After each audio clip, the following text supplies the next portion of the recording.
Welcome to Wiretapped Truths. I'm Jess Perez with Mr. Wiretapped Truths Leland and Jack Simmons.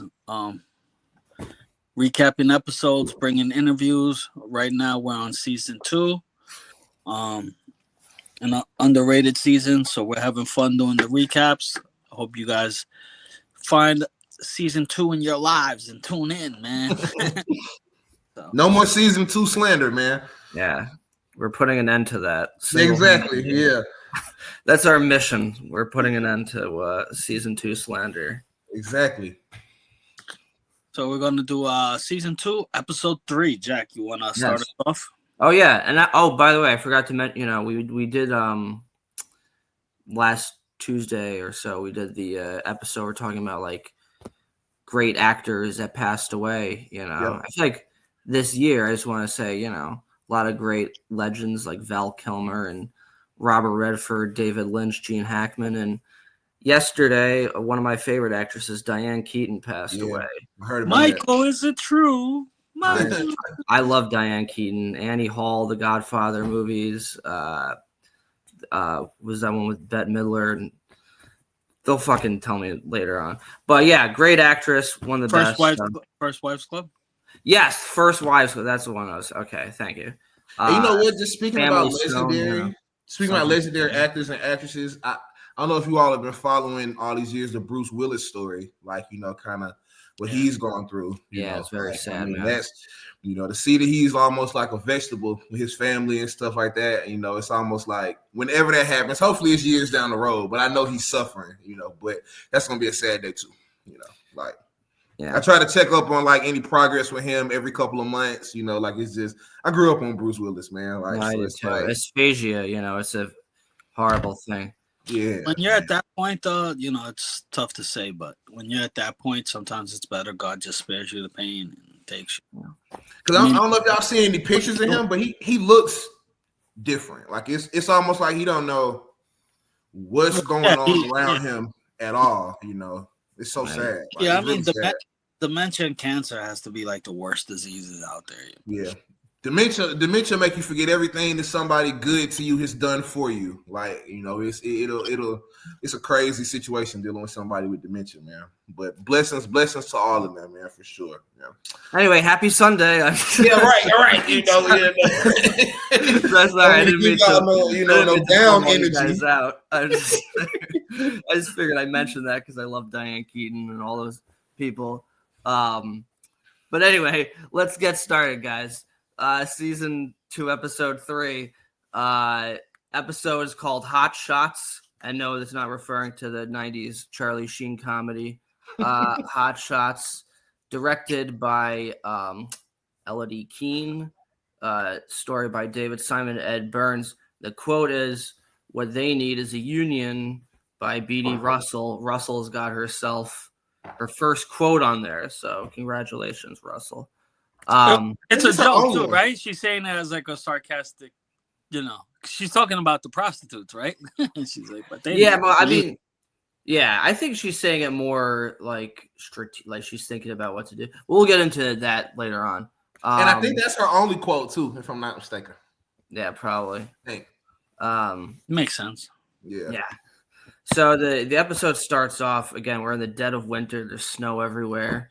And a stash house is being robbed by these 2 women, both pointing guns out there. And really cool camera work, too, because the camera just pans over and is we see Omar and his new boyfriend kissing. And then the camera just pans directly to them stealing the drugs in a laundry basket, because they're plotting like, how do we do this? They're lurking. Omar's always lurking. That's what's cool about like when the scenes from Omar's perspective. It's often like from a long distance away. It's showing how he's like plotting. He's always looking to plan his next move, essentially. And him and his boyfriend are planning to rob a stash house, and then they see these 2 women just come out of nowhere and take it. And then he says, "Now that's something you don't see every day." Well, comedic line before we get to the start. And it's the first time we see Omar in the season. I think Jesse mentioned that it's like almost always episode 3 is the first time he comes into the season. Yep. Yeah, and then actually I was wrong though. On one season it's episode 2, but okay. I mean, 4 out of 5 is 80%. You know, I mean, shit. That's a pretty good catch. That's like very specific. I wonder if that's on purpose. Probably is, you know. But yeah, I'm sure it is. You know. Yeah, it's you know, now he's, of course, you know, I'm sure that the people that were watching season 2 were also probably thinking after the first episodes, like, where the fuck is Omar? You know what I mean? They're probably like waiting, and so like seeing this live, you know, it's a big he's back. You know. They knew, and the fact that McNulty doesn't know that he's back either. Like, right, of course, he's back in Baltimore to testify. Like, you know, I came back because at the end of season 1, I mean, McNulty sends him on a bus to New York, and as the viewer, like if you're, I'm thinking of like perspective of somebody who watched this from the get go in 2002 and 2003. You probably didn't know if he was ever going to come back. You might have thought like, oh, I guess this is the end of Omar, you know. But he's such a popular character that, like, I'm sure the demand was high. I'm sure David Simon already wanted to bring him back, but also like the demand was, you know, he was such a popular character that everyone wanted him to come back.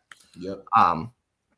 So yeah. So the episode scroll with the opening quote, and then we get to a really funny scene of Bunk and Freamon, like a montage scene of them talking to different dock workers in every single language other than English. Like 52 languages, they said, ranging in all different continents in Europe and Africa and Asia, and nobody. And then they have a really funny line where like Bunk says like "kunta kinte yabba dabba do." Funniest line in the whole show. I swear it is. I swear it's got to be to me. I mean, you know, it's like you cannot travel your whole world around your ass all around the world and not know English. Not you, not your black behind. Ain't no way.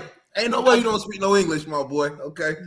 Do we believe these people don't know English, or are they bullshit? We know they don't. We know they do. We know they're lying.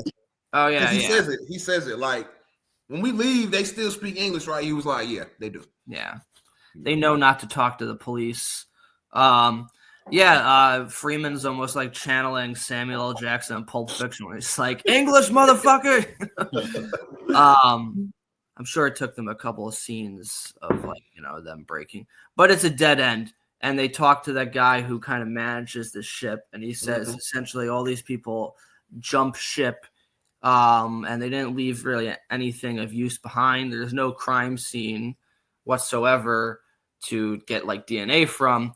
So Freamon, Bunk, and Russell have hit sort of a dead end pretty early on in their case. Yep. With the dock workers, meanwhile, we have Nikki Sobotka. This is the first time we're introduced to his the mother of his children. Very young, so I'm assuming both these characters are like in their early 20s. Yeah, you know, because you know, they have a young girl, but like she's a hairdresser and he's getting a haircut with them, and they're kind of talking about how their kindergarten teacher is asking for the money that they owe them, and also the fact that they're asking when mom and dad are going to get married, and you know, why do they still live in separate houses? So yeah, it's same. They're like early 20s. And Nikki's such a smart ass, right? She's like, "What if I put a purple streak here?" He's like, "Yeah, why don't I just talking some guy's butt?" Yeah, nah, you know what? It leads up to that because he's getting more and more frustrated with everything she's asking. Like, I noticed that. So when she was first asking, he was kind of being, you know, kind of calm about it. And then she said something about like, about what did he say? Well, he said, you said that next year. She said, she said, you said that last year that we'd be under the same roof.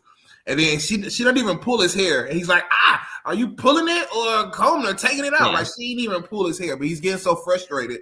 He's got to give his anger in some way, but she ain't even really touch his hair for him to be like, you pulling my hair out? Like, it was, you know, he's just getting mad. She's telling him the harsh truth about kind of where they stand right now. You know, he's being kind of an asshole. He's definitely being. He just has this like angry disposition about him. The whole even his facial expression. He looks like he's like sucking on a lemon. He's like, yeah, he looks mad. And he probably didn't have to say that in front of his daughter. You know, the whole tongue up the butt thing. He probably didn't have to say that in front of his daughter. You know, she ain't number 4 years old. You know, so I get why the mom was probably mad. I got a laugh out of it. Oh, it's funny. You know, definitely fun. I mean, yeah, he's frustrated because he is not making enough money at the docks. That's kind of like a big theme throughout this season, with essentially with all the dock workers, especially Nikki. You know, a young person who's not getting work. Got a kid, you know, shit. It's unpredictable, very relatable for everyone. You know, it's they're kind of like faltering, but they still want to get married and have the life that they deserve. Nikki kind of wants that for himself.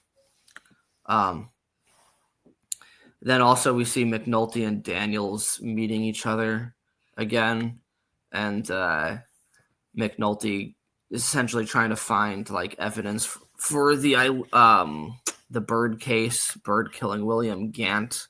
They hit kind of a dead end there as well, similar to the dead end that Bunk and Freamon have.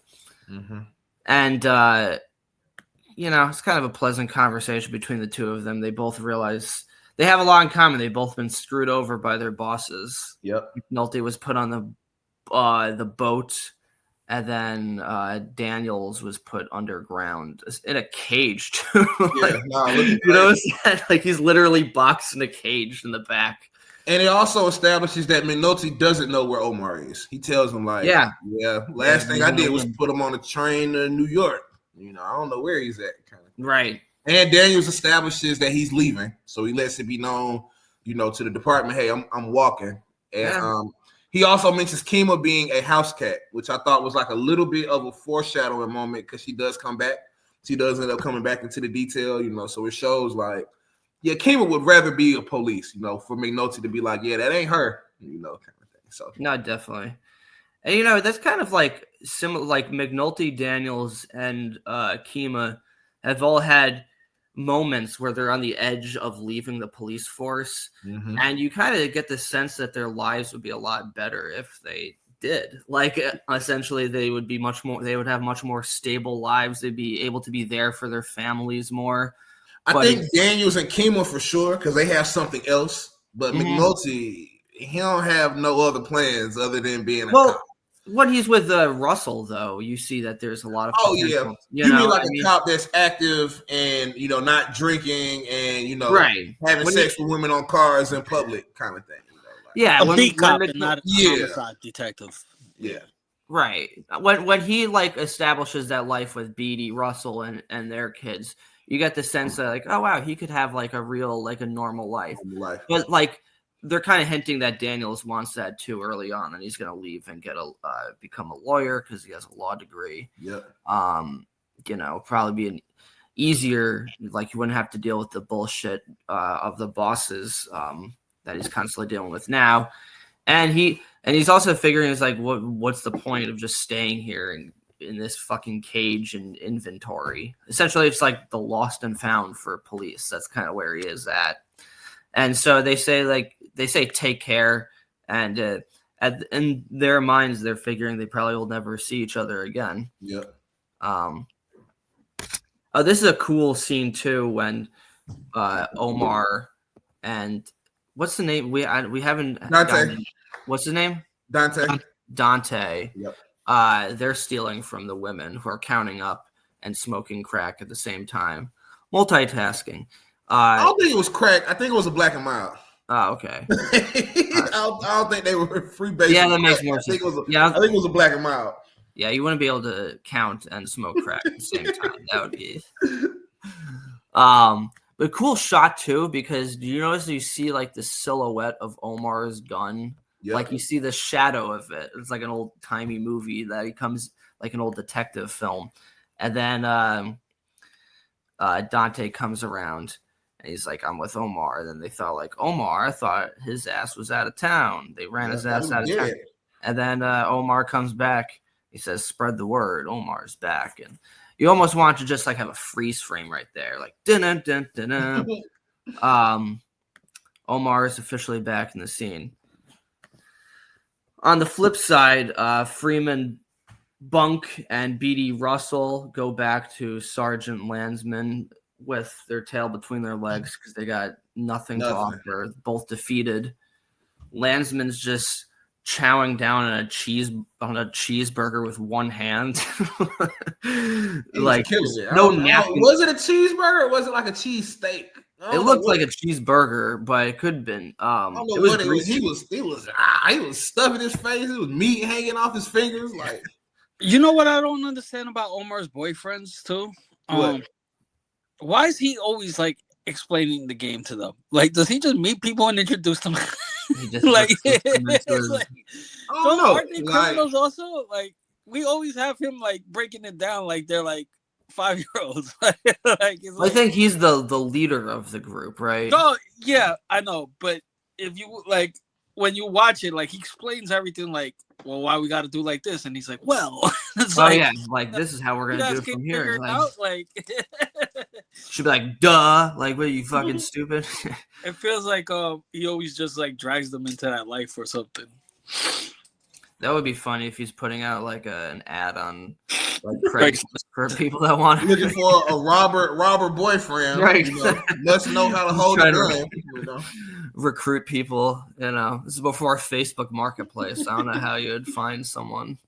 Yeah, it's a good point. So yeah, Landsman's just chowing down something greasy. He's not even using any napkins. Nope. And at the same time, he's getting grease all over his shirt, and then he has the audacity to make fun of the way that they dress. Yeah.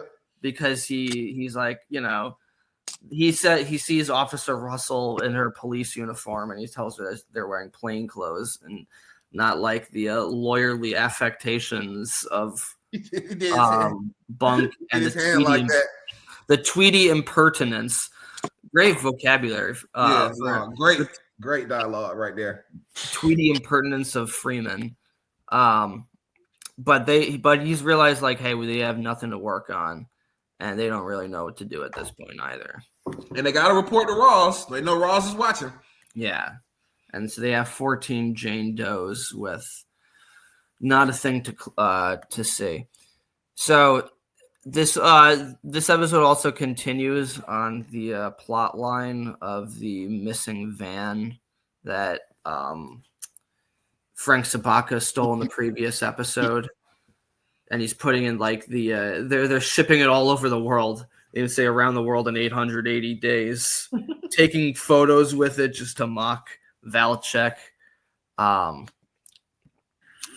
We also see that not only does Bunk and Freamon have nothing to go on, but also the unit that's been assigned to detail Frank Sobotka really doesn't have much to go on. It's not that they don't actually have much to go on; they don't give a shit. Yeah, press can see that they're not forming any type of plan or anything like that. And also, too, just the number that Valchek mentioned, it's $120,000 van. That's what's missing. Yeah, you know, like it's not just no little weak ass Sprinter van. It's $120,000 fully equipped van that is missing. It's a big fucking deal. Oh yeah. And so like Presbo looks at his commander, who's like the unit commander. Well, actually, no, he's the unit. Is that the commander? Is that the lieutenant or is? Well, no, Presbo's the unit commander, but that guy's like the lieutenant. He's a lieutenant? Yeah. Okay. Yeah, and he's watching TV. He's not even doing anything. And he says, do we have a plan? I took this note down. He just says plan. Like the idea of having a plan is some kind of foreign concept to this guy. He says, he was like DNRs. What is that? Right. He's so apathetic. He's just like, I don't know, maybe get a CI, do hand to hand. It's like they don't give a shit at all. They're the type of cops that are like Poke and Mahone who just don't care at all. And are just, well, to be honest, in season 1, Daniels was the same way. Daniels didn't want to break it out into no wire. He's like, no, we find a couple hand to hands, and then this is a bullshit case. Yeah, but at least it's true. But this guy seems even like less like like he has no I mean, Daniels just didn't think it was a big case where this guy's Yeah. just not interested. Well, at the same time, you could kind of say I'm going to play devil's advocate here. This doesn't seem like a big case neither. It seems like somebody just wanted to fuck with Frank Sobotka. Right. Because at the end of it, it is. That they actually is a bullshit case. But at the same time, Prez has been exposed to an actual case and what it takes. Right. So you got that person in the room that's like, well, we're trying to catch somebody. Well, how are we planning to do it? Like, that your plan is, like, I don't know. To be completely honest here, Prez is going a little hard because it's like, bro, you were taking down a drug kingpin. Calm down. We're just gonna fuck with this guy a little bit. Like, we don't know how deep this case runs. We don't. But at the same time, like he said to Valchek, if you wanna catch a big fish, don't spend time eating around the sides. Oh, he said some metaphor like that. And, right. So it's like they know they're targeting a person. He might have some stuff going on up under him. We know we're chasing money. So we know we got to put a plan together to try to catch them what Valchek wants, which is minimally to show where the fuck this money comes from. Like, minimally, you got to figure out what that core person is doing. Like, the little shit they talking about doing is not even going to scratch the surface. Like, and Prez knows that. He knows that. Right. Yeah, and also I think it's just night and day. It's very jarring to go from like a great team to just a team of like humps, as they call them, just complete dipshits who don't even really care at all. I mean, they got Polk. It ain't like, we know he ain't shit. Right, exactly. Like, and Burrell kind of knows it too, that this is a bullshit case. So he's trying to just like, he wants Valchek on his side, but he doesn't want to stir up the pot too much with these port guys too, because they're an important part of the city and they pay taxes. So he's figuring, I'll just send them something. Hopefully it will go away. Really, Presbo in this episode, as we see later on, is the guy who really gets the case going because he lets Valchek know at dinner that they're dealing with bullshit. And, because Valchek don't know shit about shit. He don't know that these people are humps. He wouldn't have even known. He wouldn't have even been tracking the progress outside of Prez. Like, right. Yeah, it's true. He's kind of like Valchek's right-hand man, here. For sure. I forgot one of my favorite jokes before when Landsman says he says Cole miswrote this. He said prostate on the floor instead of prostate. Oh yeah. I took that down too. Yeah, prostate on the floor. I always thought Polk would have been a nice cameo of him, of like because like a lot of times like NA meetings and AA meetings are like in the same church but like at different days and times and stuff. So like Bubbles showed up a little early and then Polk was like cleaning up from the meeting before, like, hey, is this NA? He's like, no, we just had a meeting. AA. But I don't think it insinuates that he ever went to AA. Yeah, no, you don't think he got sobered up? He went to the farm. I don't know, because remember when Daniels gave him the option, he was like, either go clean up or leave the case. And he was like, nah, I just leave the case. He seemed like he kind of cleaned up a little bit though at the end, though, when we see him in the same place that Daniels works in inventory. Season 5? He seems like he's not like he looks like better than he did beforehand. It's almost kind of like cathartic when you see him in that last time, because you're like, all right, at least he found something, that he can just. Then he said it beats work. It beats working. He took the option to go to rehab. I think didn't he take the option? No, he said you either clean yourself up. What did he say? Or get out on the rooftops. But I didn't take it as him going to. I took it as him just leaving the case. I didn't take it as he went to go get clean. I just took it as, y'all can have this case. Take me off of it. I don't care. Call me insubordinate or whatever. Because when he said AA, he was like, "What you mean?" Like almost like I'm not doing that. That was his energy. So I ain't never take it as he went. But maybe you're right. I think he went. I'm gonna rewatch that. I gotta rewatch that scene. All right. Yeah, maybe he went. Maybe. We will get back to you guys next week on that. So I'm curious too, actually. So the first time we see Stringer Bell,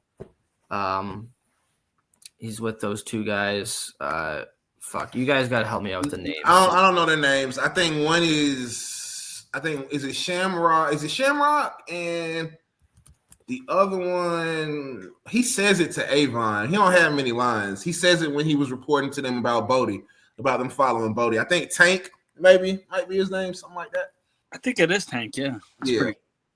Hold on, I'm on IMDb right now. I should have figured this out before, guys. Sorry, I'm hacky right now. Anyway, they're talking. Essentially, they're trying to figure out what to do with Sergeant Tillman. Tillman, of course, has made enemies with Weebay. So they're scouting him out, trying to find dirt on him. We find out that this guy is also kind of like involved in some drugs himself. Yep. He's getting drugs that he's giving to inmates of the prison in exchange for money. And Stringer sounds so much like a boss. He is a boss, right. But he sounds so much like a boss when he's talking on the phone about the cell phones, and then just breaking down of talking about Poot, how Poot only he has another phone that only rings when the girls call, and then he was like, if somebody like him, from a no count dude like him has those type of phones, what does that mean? Like, that's market saturation. He's like, yeah, damn, this man is bro, what are you on, bro? He's taking those economics lessons from the man. He's for sure taking his class and relating it to the drug game. Like, if I seem distracted, it's because I was trying to look for their names and I can't find their names. So I think it's Tank. I think it's Tank. It's Shamrock and Tank. I think. Shamrock and Tank. I think it's Tank. So, essentially, Stringer is now getting involved in trading stocks as a way to make additional money, while at the same time they're scouting out Tillman and what he's doing. They even make a joke like looking at Stringer playing Wall Street.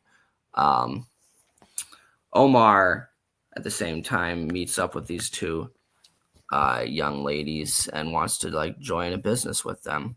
Kimmy and Tasha. They're figure it's a lot easier. Them all teaming up. They're all in the same business of robbing drug dealers. Meanwhile, Tillman, we see him outside of the office, right?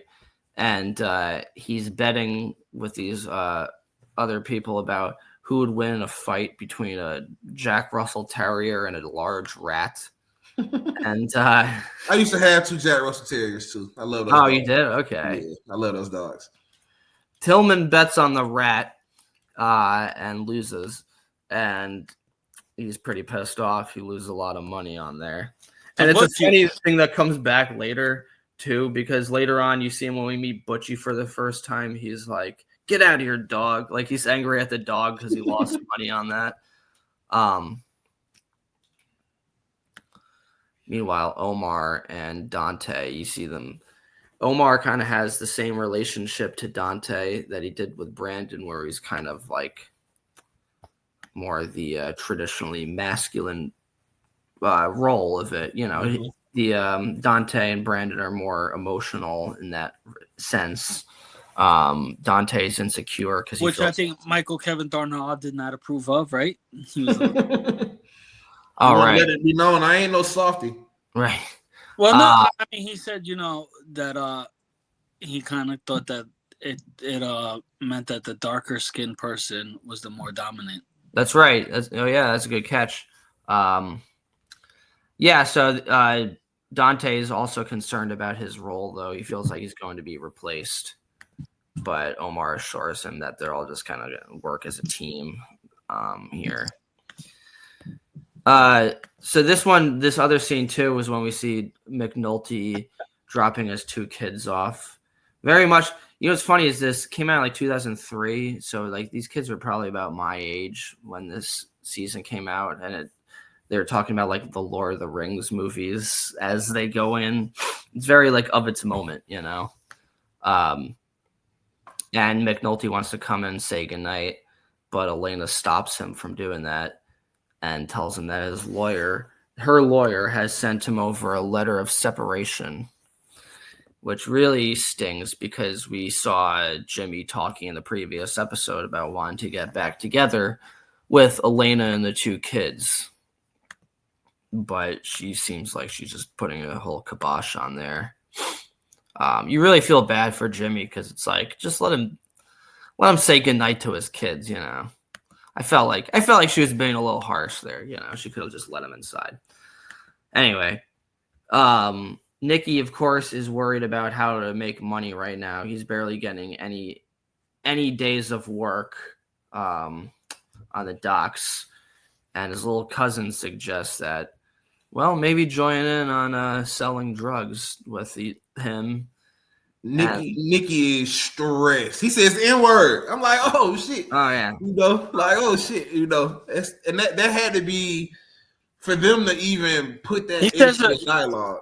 He says it a few times in season 2. Yeah, I think it's twice because when he's talking to Spiros, I think. Mm-hmm. But yeah, for them to even put that in the dialogue, like it shows, like, man, I'm really stressed about this shit. He even says to Ziggy, like, no hours, no days, no work is the reason why I'm upset, stupid. Like, yeah. And it's also because it's stressful because it's out of their control. There's nothing he can do to make it. It's all depending on the macro economy of the United States and how much they have so it's like they're a victim of their own system. Yeah, because he's not gonna just pass the people that have been there for years that get the hours. The seniority matters. Right, and, exactly. 31 minutes in, we want to say please like, share, subscribe, comment, Wiretap Truth. We appreciate all the love, all the support. Jack, keep us going. And even though, obviously selling drugs is illegal. I don't know if you didn't know that, but Ziggy makes a good. His logic makes sense in a way because he's saying, like, look, you're struggling to find work. You have no control over the docks, but if you sell drugs, you have complete control over it. There's always a market for selling drugs. Like, this is essentially Ziggy. He wants to do this illegal shit because there's a sense of agency. Well, it's easy money. Right, it's easy money. From Ziggy, it's not easy. If you have no confidence and no control, you're gonna get ripped off, like naming. You're gonna have to have some authority to you.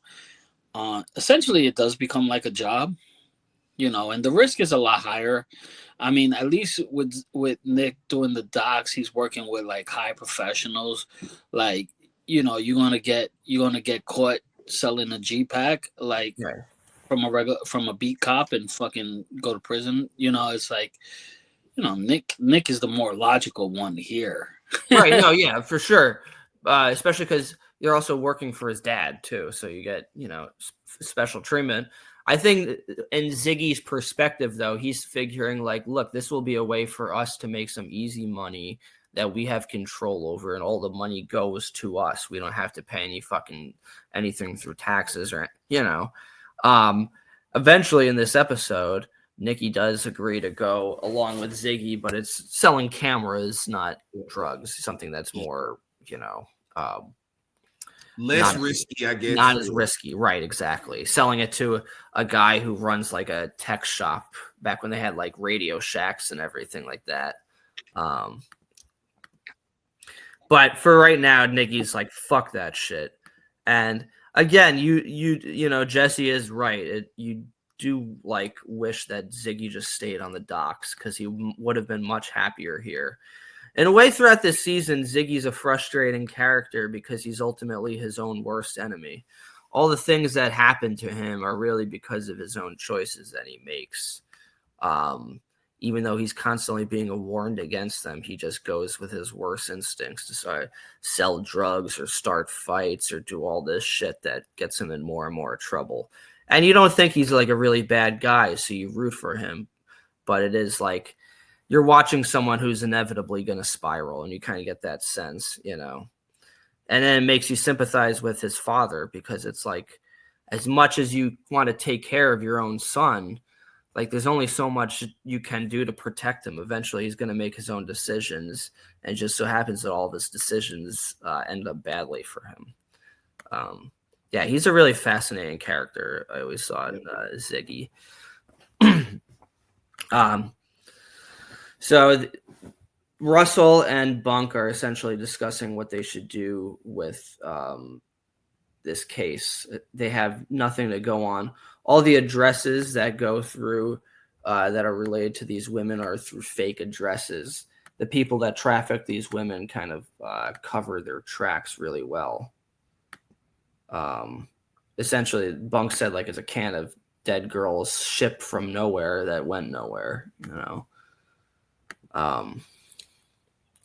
What do you guys think? I love this, just like this very brief shot of McNulty just on the pier. On the pier, and he's looking at that photo of the first Jane Doe he found. And it's a great looking shot too, because you just see him in the forefront with like the city lights behind him. But one thing that makes McNulty an unusually great detective is his amount of sympathy. He cares about it not just because of his job and everything, but I think he genuinely feels sorry for these women. He has a heart, and he genuinely cares about this shit. And I think that's kind of, part of what makes him so good at his job. This is also the first time we see Butchie. It's been, Butchie is the bar owner that's friends with Omar. Well, we saw Butchie losing at the bet with Tillman. Oh, right. Okay, true.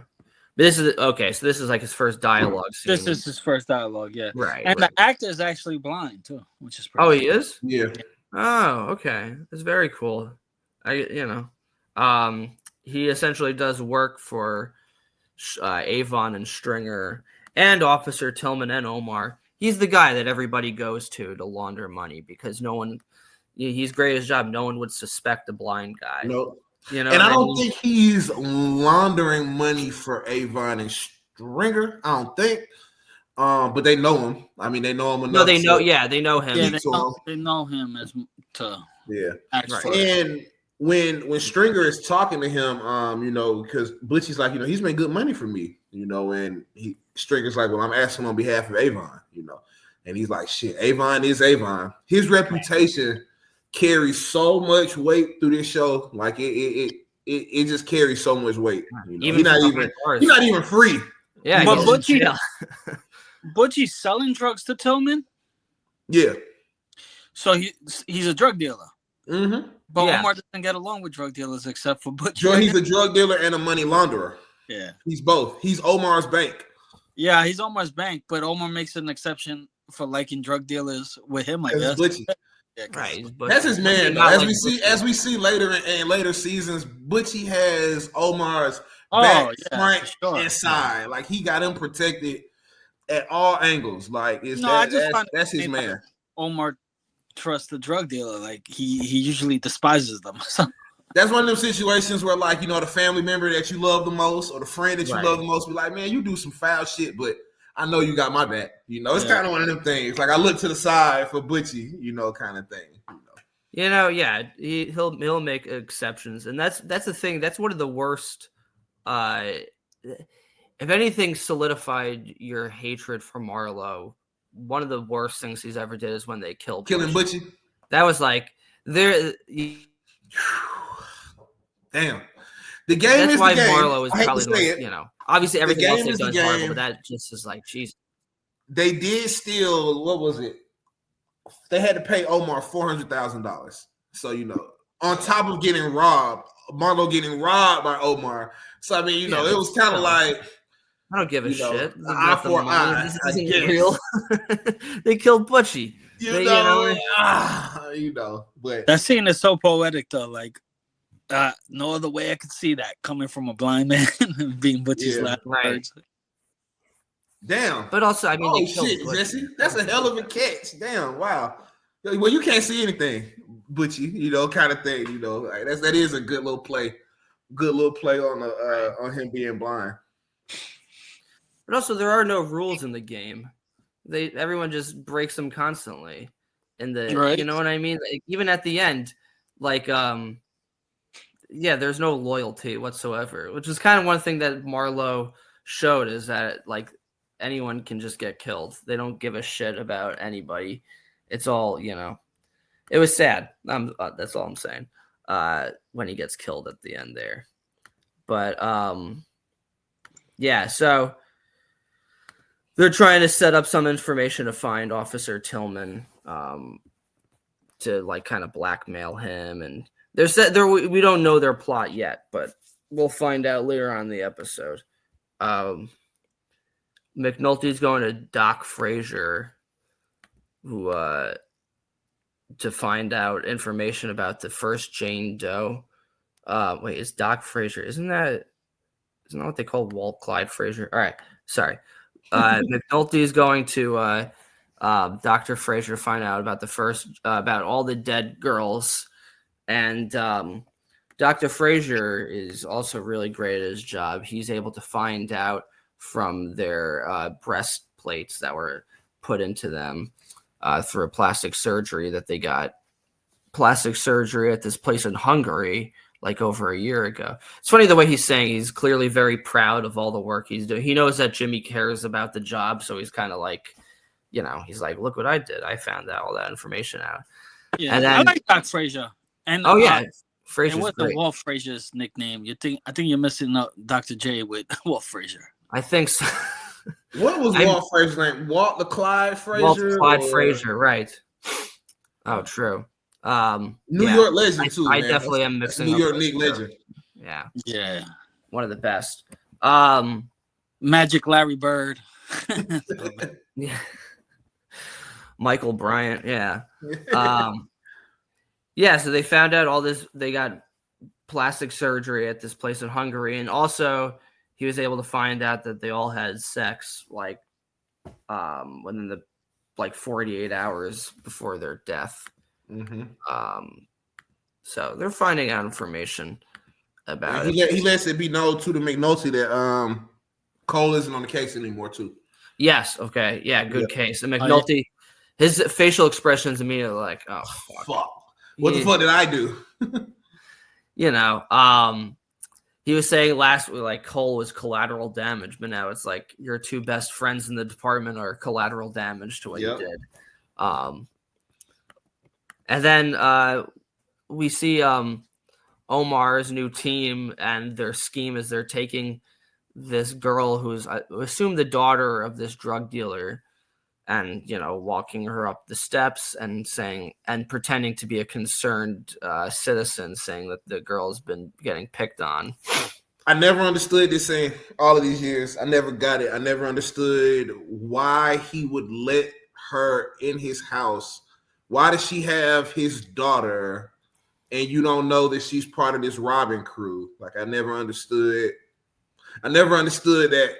that connection. I never tried to make sense of it. Because like if he's a drug dealer and he does know the little girl, why do you I don't know. It's just some unanswered questions for me. I don't know why he would know the little girl, not know that the older lady is part of Omar's crew, but you trust her enough to be with the girl and let her in your house. I don't know.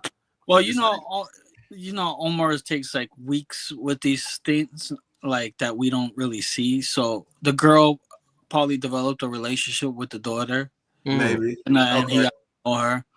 Maybe. There's a lot of unseen stuff. With Omar, like we only get to see the action from Omar, but from the looks of it, it seems like and they tell us a couple times. They always show us like glimpse of Omar staking out, but Omar's usually on a case for a week. Right. So He's watching. That's a good point. That's a valid point. And also, it's like cultivated a relationship with the girl, maybe. Right. Yeah, she probably developed a 2-week relationship with the girl enough where he trusts her, and Good point. No, definitely. And also the woman's very like she doesn't seem suspecting. Like even from the way she's just dressed like anybody else. Mm-hmm. So I think it's like if you saw some woman like, excuse me, this girl's been getting picked on again. Like I think his first thought wouldn't be like, oh, this person's gonna rob me. I think that's part of what makes her. It's shown that's part of what makes her good at her job is that no one would suspect her. I love Kimmy and drug dealers. I love Kimmy and this other girl. What's the other girl? Kimmy and Keisha. I love them. They Kimmy and Tasha. Tasha. Sorry, I have the IMDb up. That's why. Just so I don't fuck up any more names like Doc. Yeah, there's some interesting characters for sure.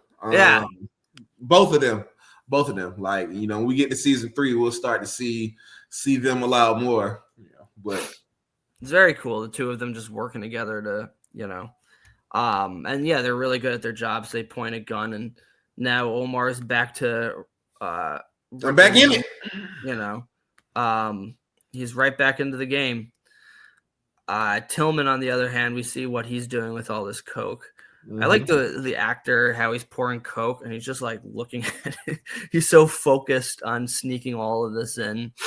And again, kind of like this woman is, you wouldn't suspect her of being a robber. You wouldn't suspect Butchie of being a drug dealer. No one would suspect Officer Tillman, correctional officer of. But drugs. that is, I don't know how common that is in New York. But I'm sure it's very common. I know just recently here in Georgia there was some COs that got caught, like sneaking contraband into a facility kind of. I think that's an America thing. Yeah. Yeah. COs taking drugs in. It's because they don't give a fuck. I mean, right. this is just a job for them. I don't really care about the legality of it. If I can make some extra money. But inmates, COs got. I mean, with COs just a regular job. I consider them still law enforcement, but a different. It seems like more like street dudes get into CO. For sure. Yeah. They'll throw anybody that they hire Blind Butchie to be a CO. Like you can get, it ain't really too many qualifications you need to get up in there. Like, but it's like what Jack was saying with Ziggy. Like at first it might present itself as an easy opportunity for some extra money, but you get caught bringing in drugs to prison, it's over with. You're in trouble, bro. It's over with. It's over with. Oh, you're double fucked. Tillman figures well, if they get caught with it, I'd just play dumb. I don't know. They found another way in. But he probably would have never got caught if not for the stuff with WePay. Right. Some shit's stirring though. We don't know what, but the ending of this episode was really shocking to me. Yeah. I took it. We're gonna talk about that. I took a note on it for sure. Jimmy feeling bad about what happened, his idea to make it right is well, what if I just come in here and have this new ideas for them? And he comes in with the idea of that essentially this woman that was thrown over was forced to have sex with one of the people that worked on the boat.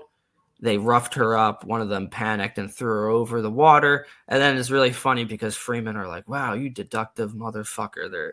They're fucking with him. They're wow, you think you come in here acting like we don't already know this?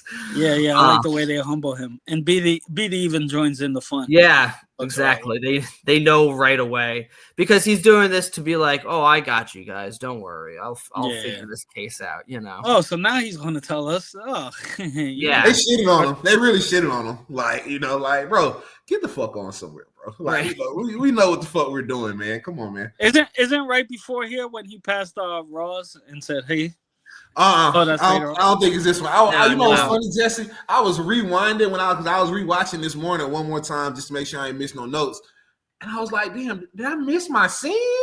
Or no, I think it's the next episode. Okay. I think it's the next episode. Yeah. That's another, if you had me list my top 5 moments, that's probably one of them.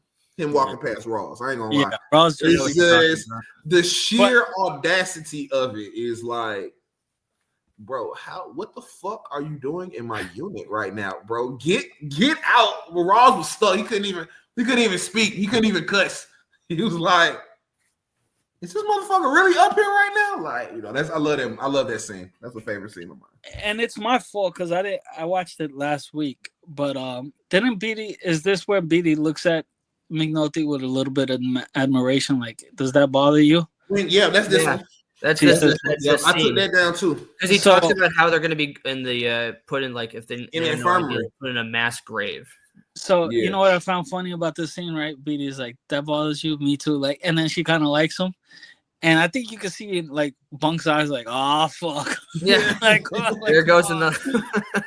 Well, it's another part in this season when McNulty's back on detail, and then they have a moment in the case, and then they're like, "Hey, you want to go have a drink?"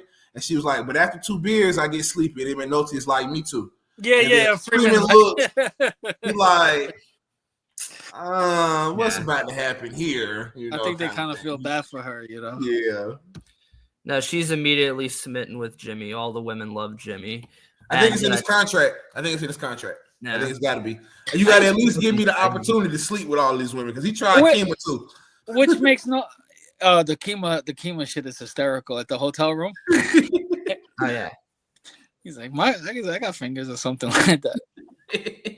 He a dog, man. He said to her, "You know me, shit. You know." I mean, he's a good-looking guy. You know, I wouldn't be surprised with like all the women. You know what I mean?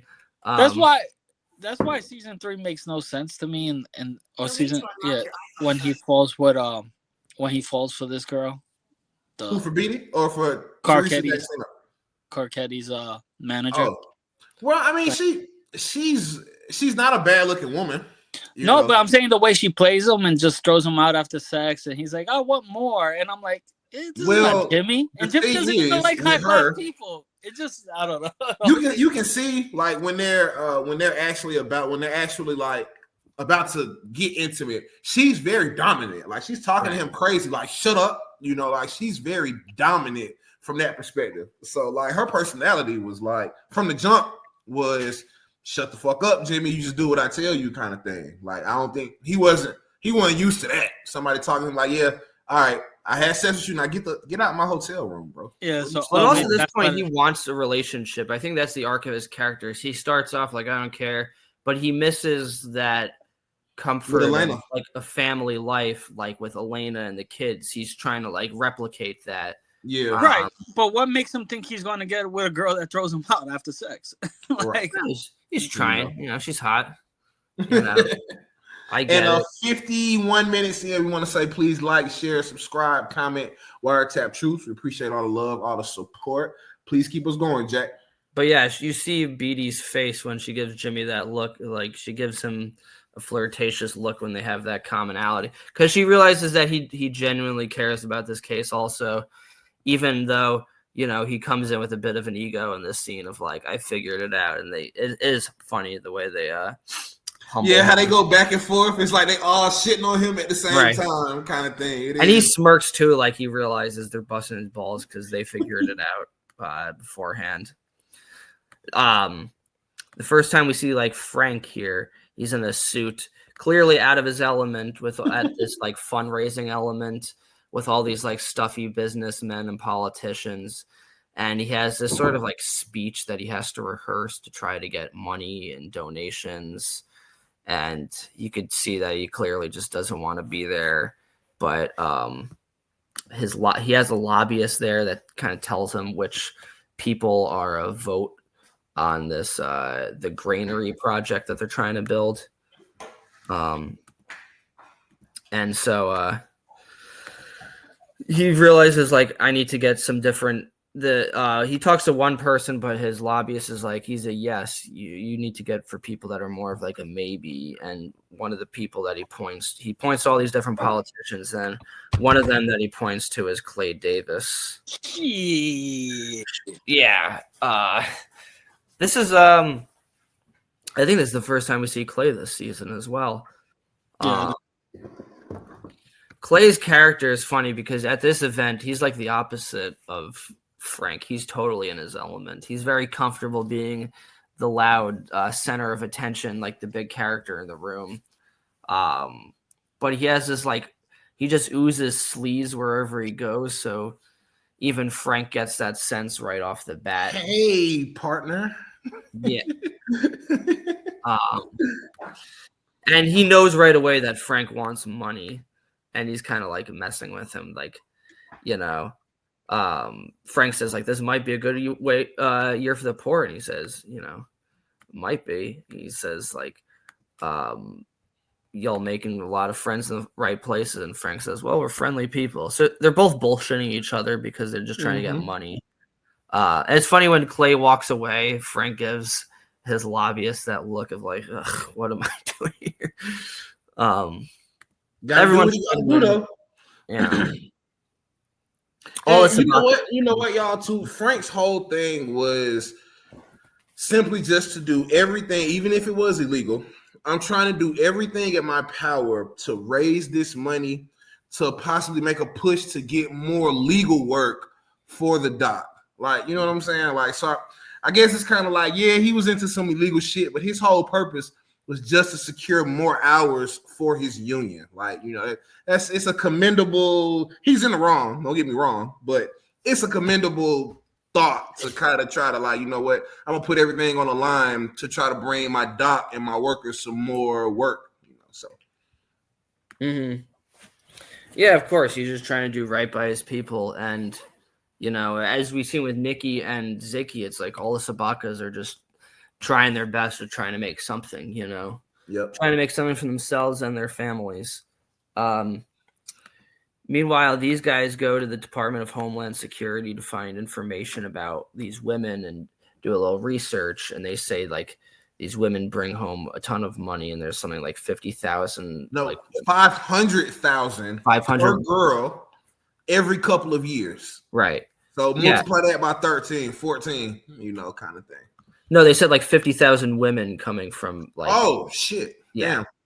Different countries, and like Moldova and Russia and Albania, all over Europe, and 50,000 like undocumented women, and yeah, they're bringing in like a fuckload of money, and so somebody, so they figure like with all these women coming over, like how do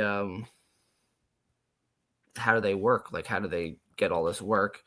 And then Beadie says the title quote of like, what they need is a union. Now, Jesse says you say you think she did this sarcastically, but I have. I was about to ask that too. I was going to try to break it down because I always thought she was saying all of the girls that are coming in, the organization that's bringing all of these girls in would need a union to do it. Well, would need like a legal front. That's what I took it as. They would need some sort of like clean front that they can find a way into it. And essentially, like these people bringing over, they need a union.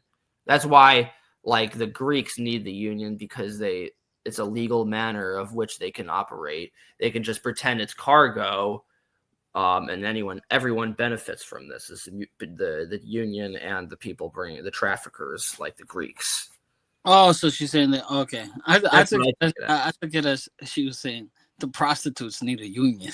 Like what they need is a union. I think it's from a police view what she's saying. Right. Like, she's saying like the people that bring it in, they need a union to help them out. So front. Okay. Because it's so many. 50, you said 50,000.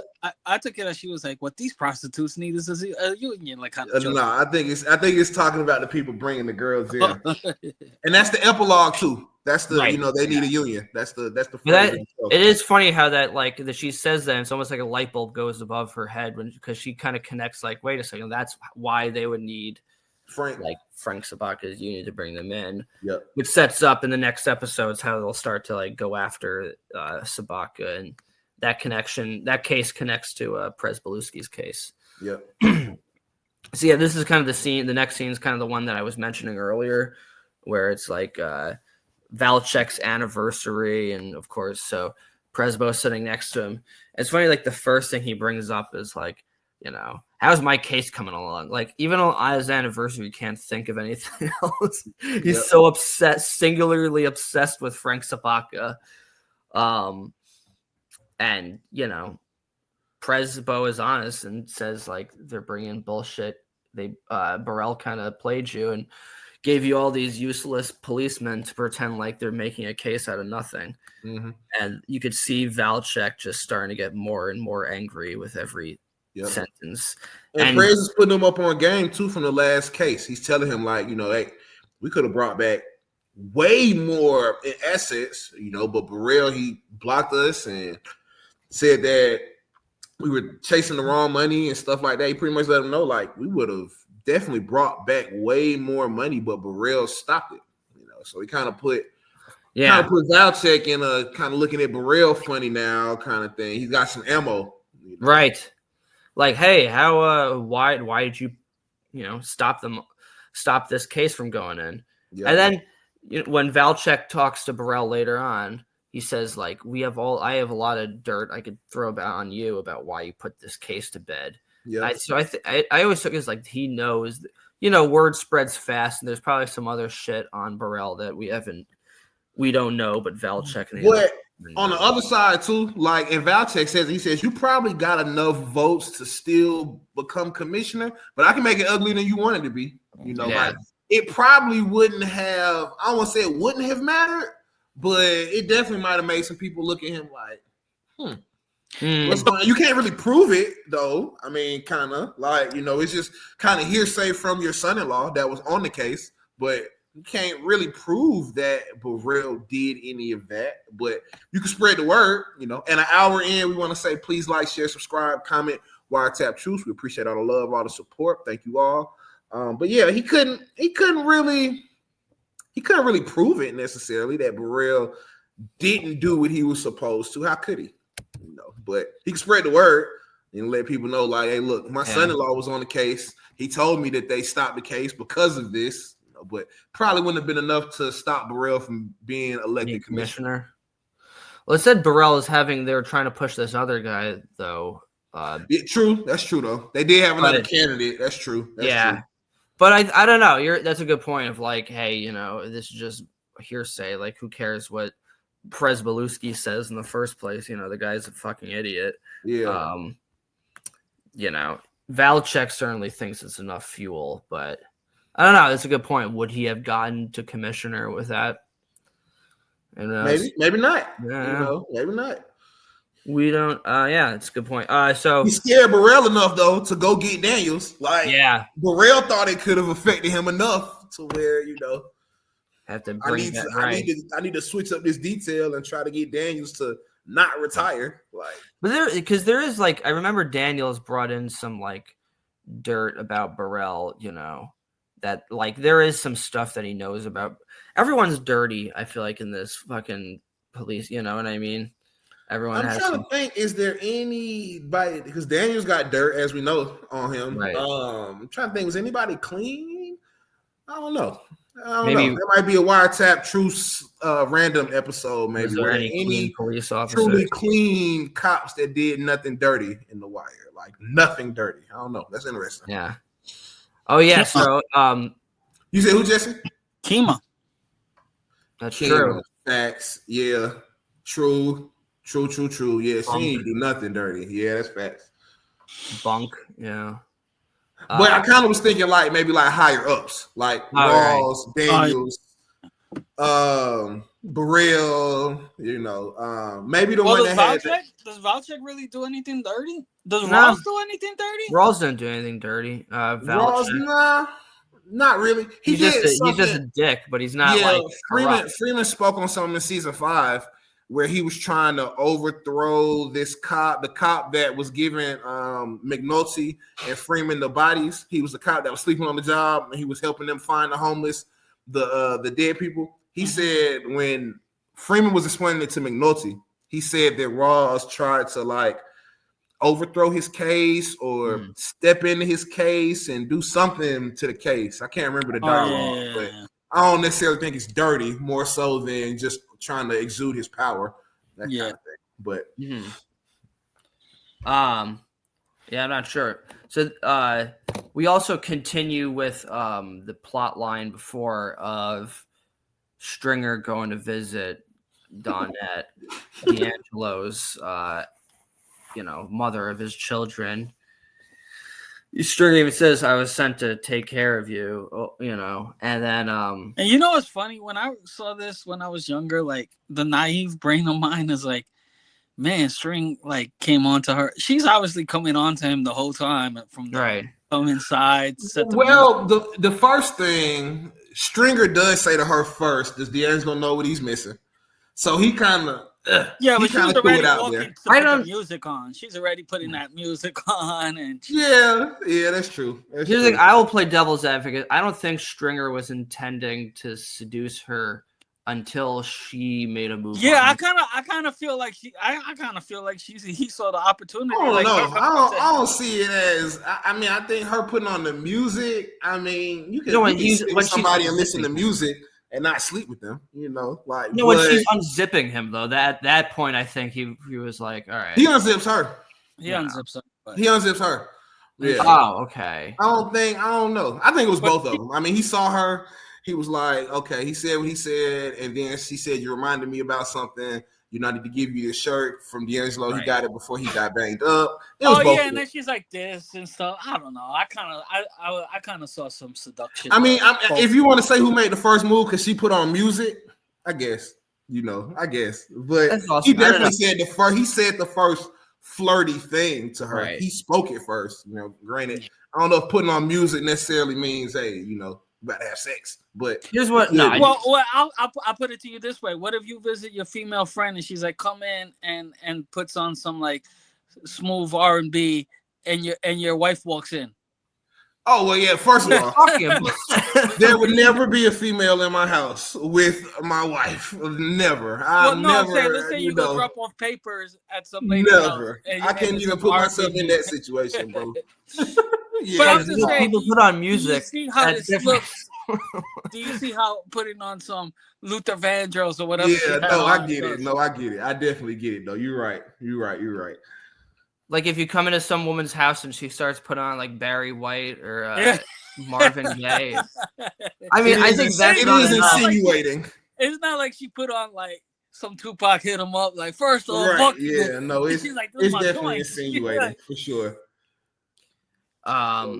Here's what I think. I don't think he went over there intending to sleep with her. I think he went over there to deliver the message and tell her what she needs to do, and then he noticed there was a vibe between them, and he kind of just ran with it. She's not ugly. She's not an ugly girl. Right. He's like, all right, I guess she's into the, you know.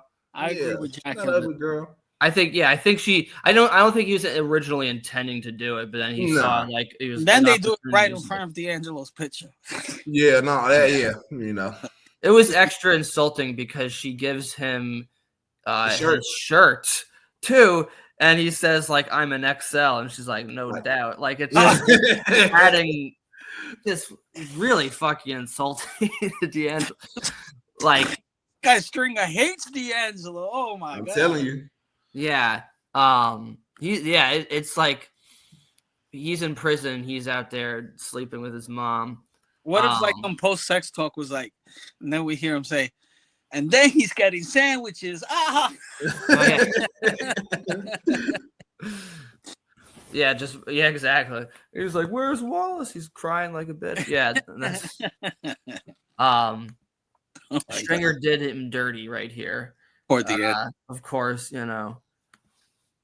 But it establishes now that's their relationship that she's sleeping with. With Wallace. He is, he is relaying the message, but he saw the opportunity and boom. Okay. So, so what are we up to? So now McNulty is back to drinking with Bunk, but also at the same time, Russell is here. And we see she has kids. She says that about the kids. Right. And he says McNulty's like, I'm gonna give her a name, you know, and she's like, Bunk's even like, this is that Catholic shit talking, you know, but he genuinely cares about her, you know, going missing. And it's interesting as a character because he gets himself like personally invested in the case. And that's kind of like part of his whole thing because like we talked about how he's like a narcissistic and everything, but that's almost like part of it is when things go right, it's on you, and things don't go right, it's also on you. And he's involved like himself. That's exactly what I'm about to say. It's like, does he really care about this girl? He don't know her to care about her. He never know her to care about her. It's not his case to really care. You can still care about a human being that you don't know. But he's not a homicide cop anymore either. So selfishly, it is him trying to put himself like, damn, I still want to play cop. I still want to solve this. It's him trying to do that too. Like, I don't think I think it could have been any case that fell in his lap that he was attached to that he would try to solve. Like, you know what I'm saying? I think he misses it. And we find that out later in the season.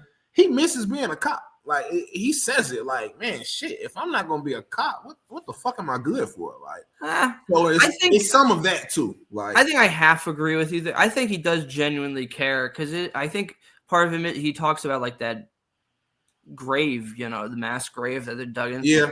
I think you're right though. It is like partial. It is. I would say it's like it's partially about his ego and partially about him like genuinely caring about these people, and because it is like just like the most depressing shit ever. I mean, these women get sent over on the side of a shipping container. It's so dehumanizing. Yeah, and like he is empathetic, but I also think a lot of that is he's empathetic, but also egotistical. As you know what I mean? So there's like the weird combination of like he cares about this, but it's also like you're right. He also just misses being a cop, and he misses like just like that caring about something really, like anything. Because the rest of but before he picked up that dead girl that fell off the water, he was just doing bullshit work on this boat that of telling boats that they couldn't go in certain channels. So yeah, he definitely misses part of it. But we catch also, like you mentioned before, we catch kind of like a vibe between him and Beadie, because he's like trying not to come off like an alcoholic to her. Like if she wasn't there, I think they'd just be getting like shit-faced drunk at that point, but they're like slowing down for her sake. We also see Valchek, and this is where I saw his name tag. Like I mentioned before, how his name is Stanislaus Valchek. That was an interesting thing, I always thought it was like Stanley, right? But he gets the picture of them in front of the stolen van, and he's, they're fucking with him, and so it's really just poking the bear too. Though, it is. It's so Wilmington, son of a bitch. And there's the plot line too of this guy who goes to Frank and is like, I gotta piss or shit or get off the pot. I'm not making any money.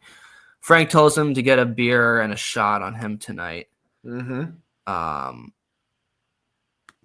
And then two, we find out how exactly the dock workers steal cargo. Essentially, they just pretend like it was a missing container, or the container, there was an error on somebody from the control tower. Yep. Because we see Ziggy go up to Johnny 50, right? Pick me a winner, Johnny. And he just takes like a random cargo and like that he tells Nikki to run through, and he tells the person, oh, sorry, there was a mistake. I have to deliver this one back. Not knowing that Nikki's now going to run away with this cargo. The whole thing is very intricate. I feel like the way their whole system is pretty, it's very kind of an advanced system of just like stealing shit off the docks, It's almost as if some missing shit is the norm. Like, hey, we can't find your shit. Right. Oh, well, kind of thing, There's just like fucking, there's so many. It's like they don't have time to like go back. There's like hundreds of boxes. So they're just like, fuck it, we'll go on to the next one. Well, I know, like when we used to get packages at the building, at like a jeweler building, like every once in a while, a FedEx package would just be cut open, and they'll have to trace it back to where it's from, like the over there, and maybe the person got away with it, maybe they didn't. They took jewelry out, maybe there's always like a system like that going on somewhere. I'm sure. Oh yeah. And then you have to call the jeweler. They have to call the insurance, and and hopefully they catch the person. I'm sure sometimes they don't. I'm sure sometimes the person gets away with it.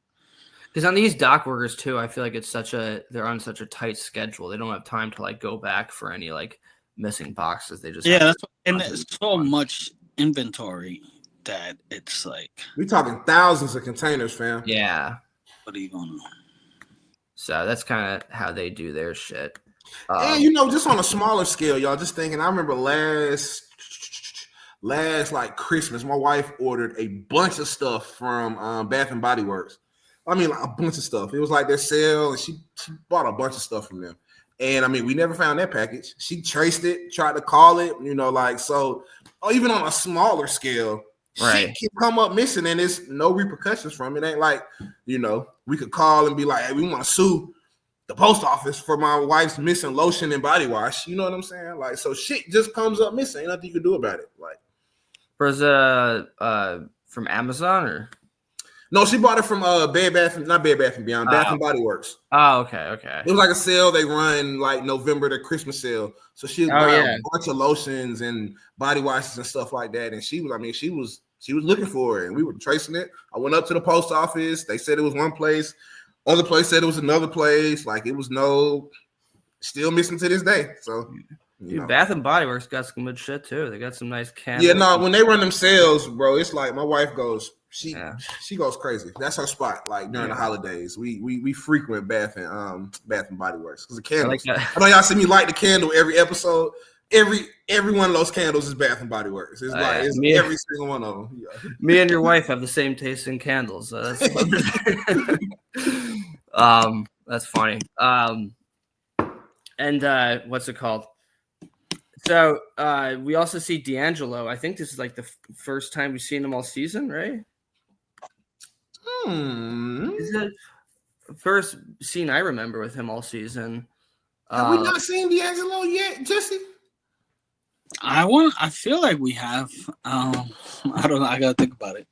Fuck. I think this is the first time though. Maybe. Yeah, I think this is the first time we see him.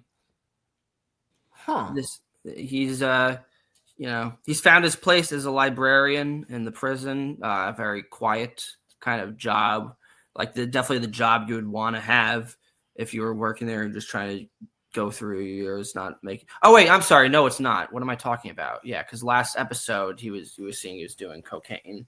Yeah. So, sorry. Yeah, he's not. This is not the first time, but yeah. So, and Avon even mentions like a lot of people put in for this job, but you got it. Yeah, he hates his uncle. Right. Okay. He resents him. Understandably, you fucked him over. It's funny the guy mentions like Ultimate Spider-Man and regular Spider-Man. I used to read Ultimate Spider-Man. Anyway, and that's another thing too, Jack. When Avon walks up, he don't say nothing. Like he doesn't say anything. Yeah. And Buddy is like, "I'll catch y'all later." Okay, it's time for me to go. So Avon doesn't have to say much, but everybody knows his reputation. Like it's like, what even Tillman for that matter. When he walks up to Tillman. Tillman has a sense of respect. At first, he's like, Avon, right? Barstool, right?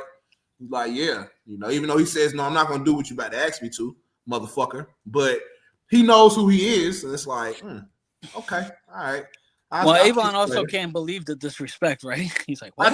I told y'all, he's like, what do you mean, no? What does that? It's like the first time he's ever heard it, What does that word mean? Is this no? What is that? I don't even know how to take that. And he kind of looks like he wants to ball up his fist when he says it, but he doesn't. I saw that. I saw his hands kind of like clench up a little bit. Like, okay, you know what? I got you. Say no more. And we'll get to his payback at the end of the episode. Yeah, he just has this power though that looms over everyone and everything. That he's, it's even that Stringer, who was the brains. Right. Like still Avon's power is. I'm still the one that's in charge pretty much, And then when Marlowe comes into play in the later seasons, that's the thing he's most envious of, that he's constantly trying to get from Avon, is that fear that he strikes in everyone. Yeah. But he's kind of like trying to reach out to D'Angelo and showing like, hey, we could start getting rid of some of these years. D'Angelo says like, I'm 20, even by cut in half. I'm still in there for 10 years. I can count to 10. Yeah. That was funny. And then but Avon lets him know like, hey, there's something cooking, and he tries to give him like a little pep talk. He's like, it's always out of love or family. Which is somewhat true because I don't want to see my nephew kill himself, but at the same time. This isn't really out of love. This is like, hey, we about to pull some shit. You need to not take these drugs, but I can't really tell them, hey, look, we about to kill 5 people in this prison, Yeah.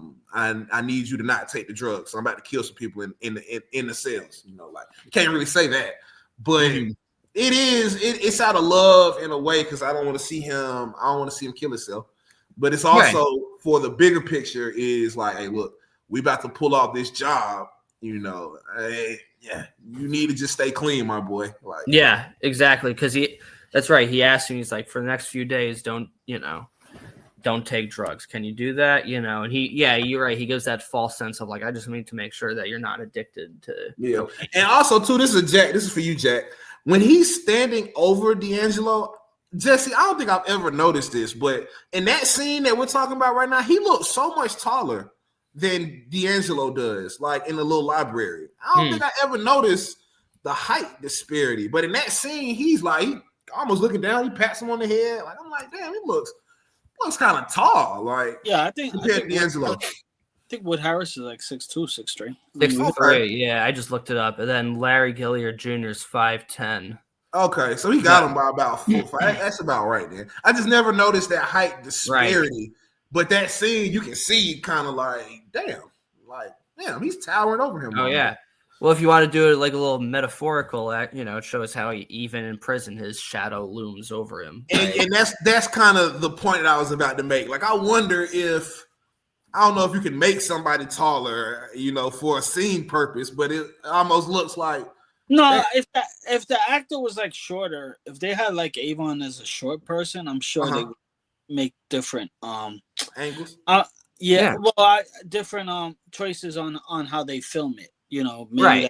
Some of that you can film it just eye to eye, or just maybe film Avon first and then D'Angelo. Yeah, the show that we were talking about last week with Nakia, the BMF show. The person that plays Big Meech in that show is actually his son, his real life son, who plays him in that show. And he's short. Like, Big Meech was much taller. But in the show, they do shoot it kind of like to not highlight how short the actor is, because he's portraying his father, who was taller. Yeah. Well, they do it all the time because a lot of actors are short. Johnny Depp 5'5". I think, Tom Cruise. 5'7". Yeah, Tom Cruise. And that is that his real height? That might be giving him a little bit too much. Yeah, that might have given him a couple inches. Yeah, he might be 5'5", Jack. I don't know. I seen him when he was standing up on Oprah's couch that time. I don't know if he's 5'7". Okay, Tom Cruise 5'7". 5'7". Okay, I just googled it out. Yeah, no, he's pretty. Leland is saying that might just be a bullshit number. Oh, okay. You think he might have? Yeah. It's true. They do have power. I don't know. When I seen him on Oprah's couch, I thought he was kind of. Oh yeah, he's very short, but they do great. I mean, that's the power of cinematography, man. And you're right. It is a visual, like a metaphor of showing like how his shadow looms over him. Over D'Angelo. Yeah, that's why I wanted to bring that up to you, right. Jack. I thought I was okay. This is a Jack catch right here. Let me. That's a great catch, and it's showing. Yeah, even in prison, he can't escape that. He can't escape the reputation of his father and trying to constantly follow in his shoes, And it's true, when they have like powerful characters, I always think of Game of Thrones, Peter Dinklage. They do a lot of shots from below where it shows him on top, because it's showing that even though he's a dwarf, he has this power over people despite his height. Despite his size. Same thing with Succession. The main character, one of the main characters, Brian Cox, played by Brian Cox, is like a frail old man. Like, he's 80 years old, but everyone else like shrivels to him because he, despite his size, he just has this much power. But yeah, it's a great catch. And so we see that Avon's plotting some kind of shit. Him and Stringer have something going on. We don't exactly know what's going on here. But in the meantime, the Greek guy who runs this it's not like a radio show. I'm trying to think of like an equivalent type of store that you just buy random shit from. Because it's not quite like Best Buy, because they have like it's an appliance store, if I'm not mistaken. Appliance store, yeah. There we go. Yeah, of course. And Ziggy and Nikki are in the back in the warehouse trying to sell them some stolen cameras that they got out of one of the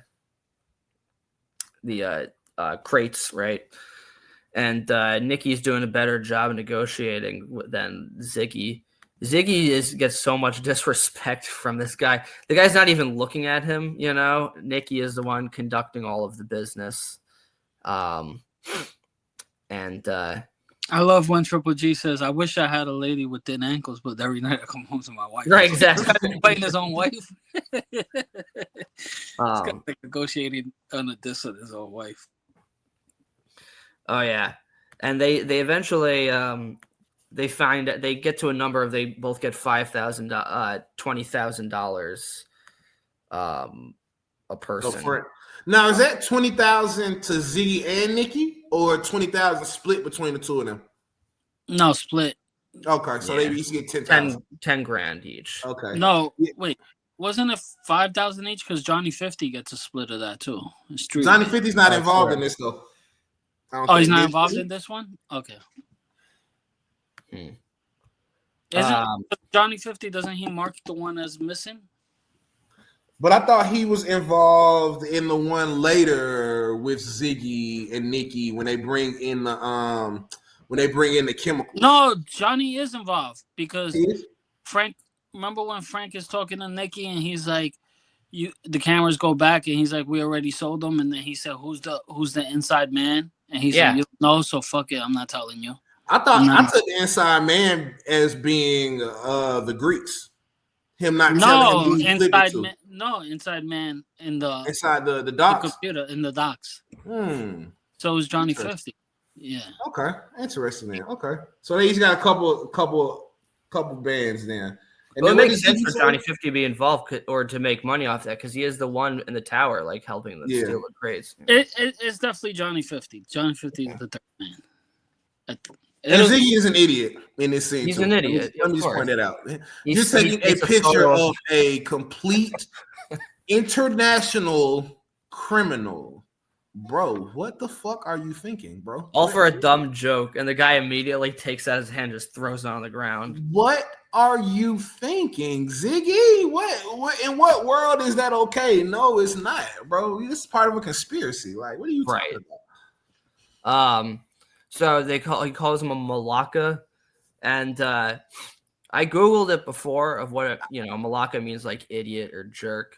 But what's funny, according to the AI overview on Google, the literal meaning is a man who masturbates, or rather just a jerk off. Commonly just a jerk off. So it's like, I just find it funny that that's the literal translation. So he gets called that a lot throughout this show because he is an idiot for here.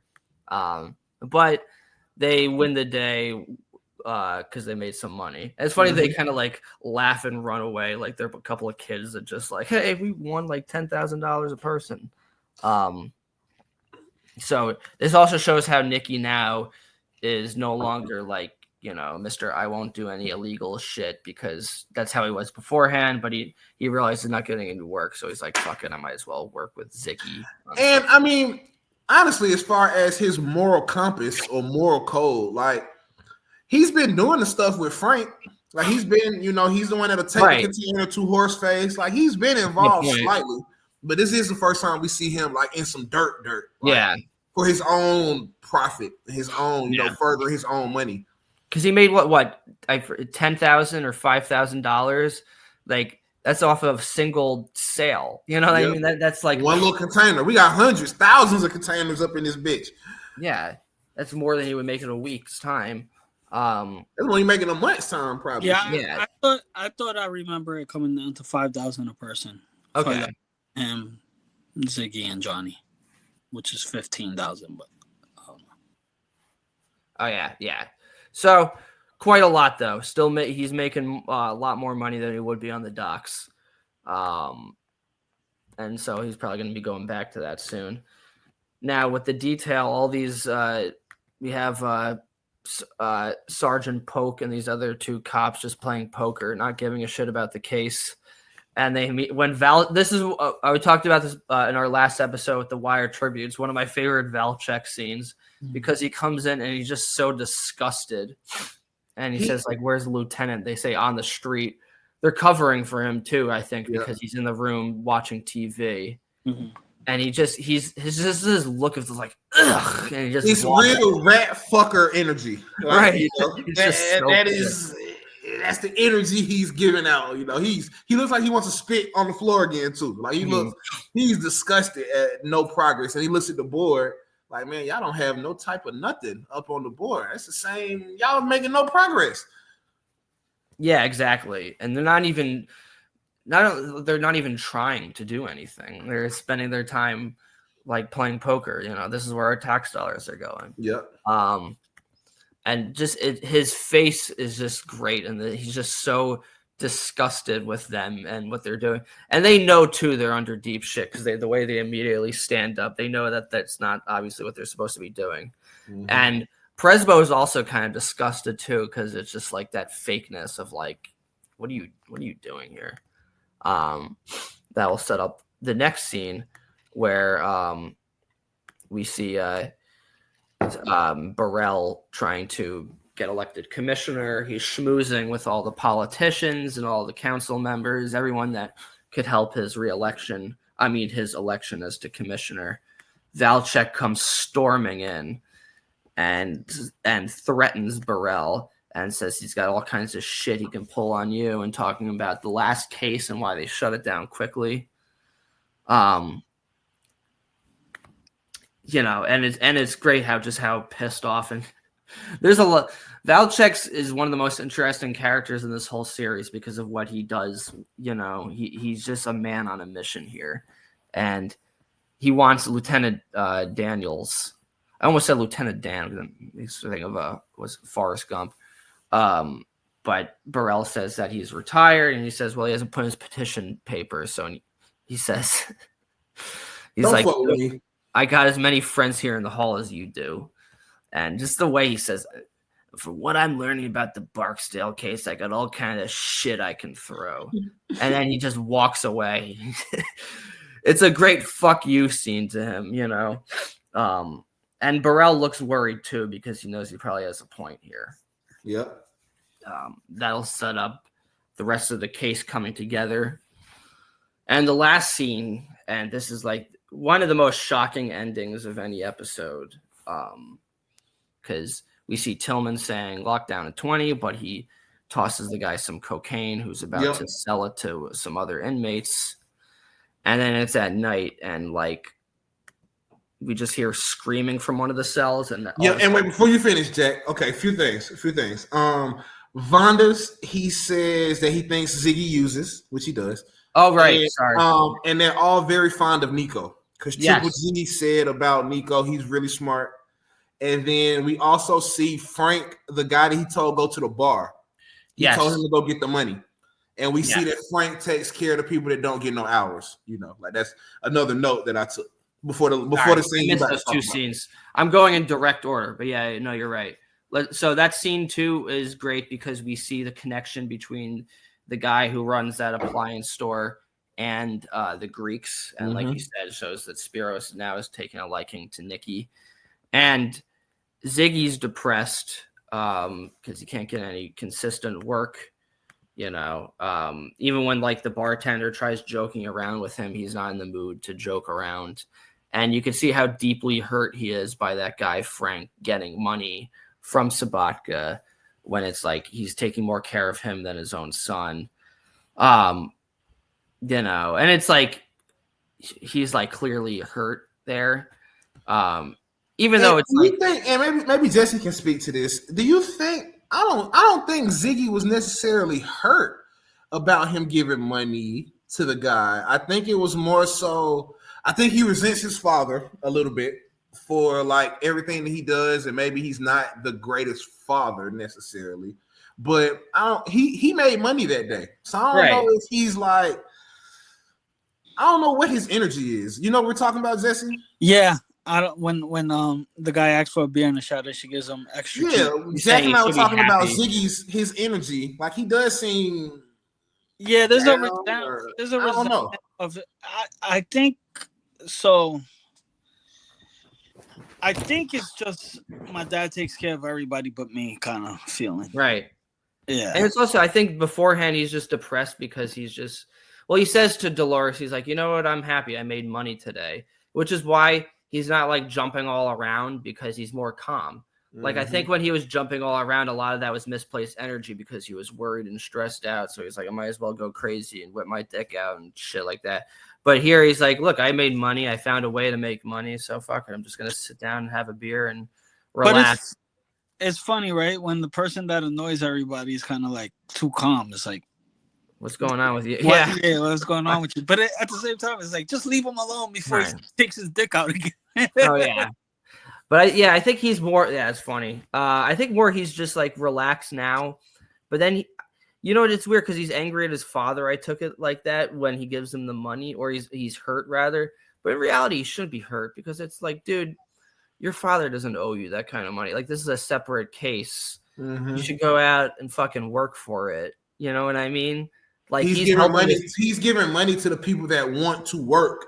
Right, exactly. With him, like in the docks, like kind of thing. Ziggy, you can't even get the right container. You can't even find the right container for the customer. Like so. Yeah, I think this was misplaced anger on Ziggy's part. Okay, so those were the last two scenes here. Spiros realizes could be another business connect with Nicky Sobotka. Almost thinking like he might recruit him to work for him, They love Nico. They love Nico. What they call him, Jack? Nico. They definitely have taken like a mentor relationship to him, But so, and the last thing too is that Jimmy goes into his apartment and reads that separation agreement notice, and you feel bad for Jimmy because again, he's in his apartment. He doesn't have like that connection, and we saw that he wants to get back with Elena and back with his kids and make everything, but she's just against it at this point. She's moved on. So the very last scene, D'Angelo's in the prison. We just hear screaming from the cells. It's almost like a nightmare. Like he wakes up and just complete pandemonium. And that's when the title comes in. They say hot shots, meaning it's a bad dose. He comes out and like people are being wheeled away on stretchers and there's medical units and it's just complete chaos. It's fucking horrifying to see. Those dudes with like foam coming out of their mouth. Yeah, they're looking crazy. Everyone's just screaming. And then we see Avon in his cell. This is a great catch because at the end of his interaction with D'Angelo in the library, he just picks up a random book out of nowhere. Yeah, he starts just takes it with him.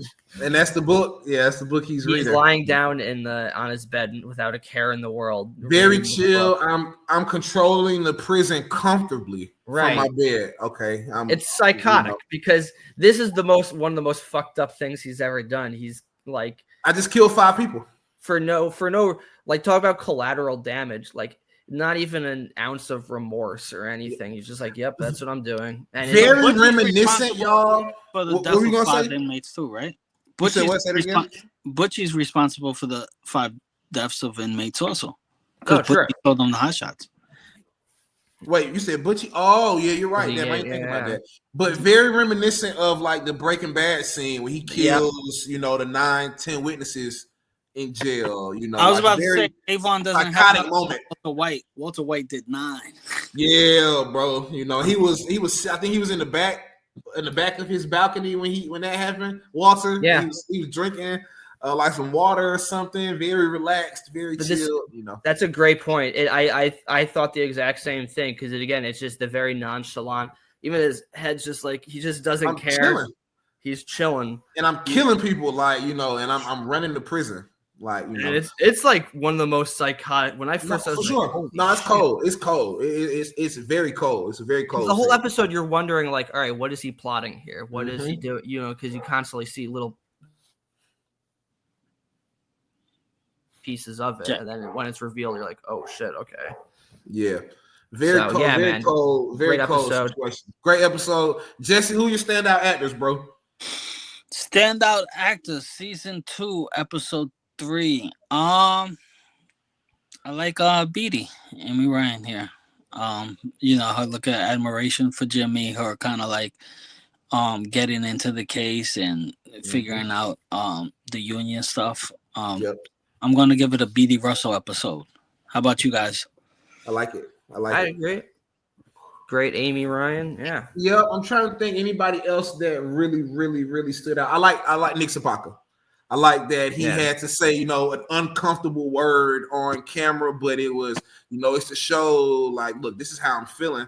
I'm really stressed. I'm really flustered right now. You know, I'll probably give it to Nick Sobotka. He's another one. In this episode. I'd also say Avon and Valchek here too.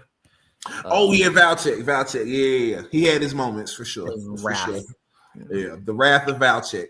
Well, good stuff, man. Jack, we appreciate you bringing us through all the time. Thank y'all so much. Again, this has been Wiretapped Truths. We will be bringing you all a few more interviews, a few more random episodes. We've got some stuff that we want to release. We're going to be releasing our tribute episode this upcoming week. Before you all even see this, it'll be out. But we want to thank you all. Please like, share, subscribe, comment. If you want to be a guest on one of our special episodes, reach out to us. If you're on the Facebook groups or if you're seeing this on YouTube or Spotify, just let us know.